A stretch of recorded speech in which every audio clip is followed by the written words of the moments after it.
Kami dari MUI menyatakan dengan tegas bahwa kalau paham seperti itu yang diajarkan, maka sudah pasti itu adalah ajaran paham sesat.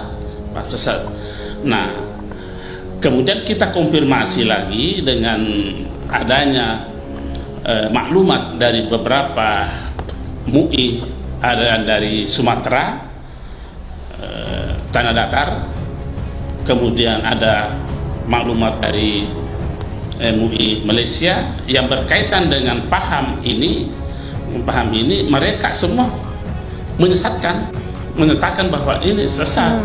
Pak YG ini siap untuk dibina oleh MUI karena ajaran-ajaran sesatnya. Jadi artinya secara tersirat dia sudah mengakui dan siap untuk dibina oleh Majelis Ulama Indonesia. Iya, jelas ini ajaran sesat karena lewat laporan-laporan masyarakat kita. Dan ini pengikut-pengikutnya ini luar biasa ya. Jadi datang kemudian terjadi ada istrinya yang merasa, jadi ada suami istri yang ikut, ada yang tidak. Jadi ini murni laporan masyarakat kemudian kita benturkan dengan pimpinannya. Ya, oleh karena itu kami mohon kepada masyarakat agar supaya jangan gampang terpengaruh dengan ajaran-ajaran sesat seperti ini.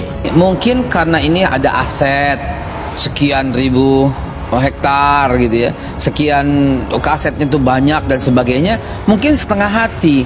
Jadi kalau begitu ya teliti orang-orangnya ya, hukum dengan hukum Indonesia apabila dia melanggar, tapi jangan rusak misalnya lokasinya, tempatnya, jangan segel gitu loh, tetap dibina. Di hasil kita rekomendasi 2002 juga seperti itu, karena memang ini mengakibat banyak, minta lebih bijak, kemudian diklarifikasi mana yang bisa dibina. Jadi kan mungkin ada 3 kategori ya, ada ideologi yang melawan NKRI, maka nggak ada tawar menawar. Jadi kalau dia sebagai ideolognya, sebagai agen, ini juga perlu diwaspadai karena dia akan tadi merekrut. Tapi follower tingkatan yang paling bawah, orang yang hanya ingin belajar Islam, memondokkan anaknya, ini orang yang nggak ngerti. Ini harus dibimbing yang ini. Udah ucapan togut kok, udah ucapan sumpah, udah ucapan negeri ini negeri yang zalim. Pemerintahnya togut. Kita ingatkan kepada seluruh masyarakat, khususnya para santri, untuk betul-betul berhati-hati. Jadi saring sebelum sharing, sehingga kemudian hal-hal yang bisa memecah belah bangsa, yang bisa memecah belah persatuan itu harus hindari. Tentunya siapapun pemimpinnya, sekali lagi, siapapun pemimpinnya, yang namanya persatuan dan kesatuan di atas segalanya. Karena siapapun itu membutuhkan persatuan dan kesatuan masyarakat, persatuan dan kesatuan bangsa untuk menjalankan program-program nasional ke depan, menghadapi tantangan global yang penuh ketidakpastian. Pemkab Indramayu sebut kontroversi Ponpes Al Zaitun bukan kewenangannya, urusan MUI dan Kemenag. Kontroversi terkait Pondok Pesantren Al Zaitun Indramayu terus saja bermunculan. Hal itu menarik perhatian banyak orang. Sekarang pemerintah Kabupaten Indramayu berbicara tentang Pondok Pesantren di Kecamatan Gantar.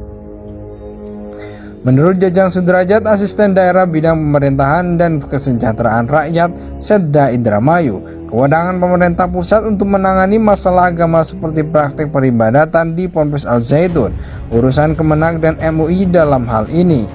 Yang berkaitan dengan agama itu urusan pemerintah pusat yang tidak dilimpahkan kewenangannya kepada pemerintah daerah.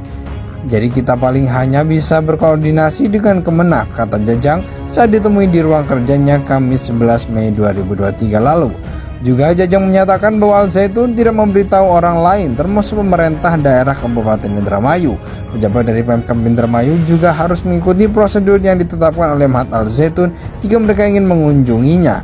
Kalau mau ke situ kita harus tersurat dulu, tidak bisa langsung datang ke situ, cetus Jajang. Meski demikian, Jajang meminta kepada masyarakat untuk bisa menjaga kondusivitas daerah terkait banyaknya kontroversi mengenai Mahat Al Zaitun yang kini menyebar di media sosial. Seperti mengenalkan salam Yahudi, wanita sholat satu baris dengan pria, Jajang meminta agar di masyarakat bisa menahan diri dan tidak mengambil tindakan yang membuat suasana menjadi tidak kondusif. Menurut Jajang, Pemkab Indramayu hanya melihat masalah ini dari sudut pandang kerawanan sosial ketika terjadi konflik dengan masyarakat sekitar. Sejauh ini belum ada laporan tentang konflik sosial di masyarakat setempat terkait Al Zaitun.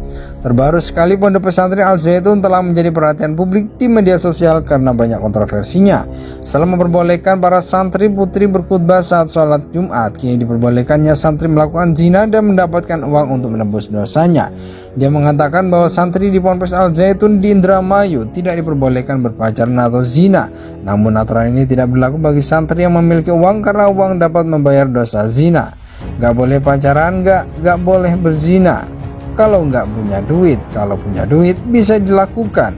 Nanti ada majelis hukumnya bertahkim kena pasal sekian.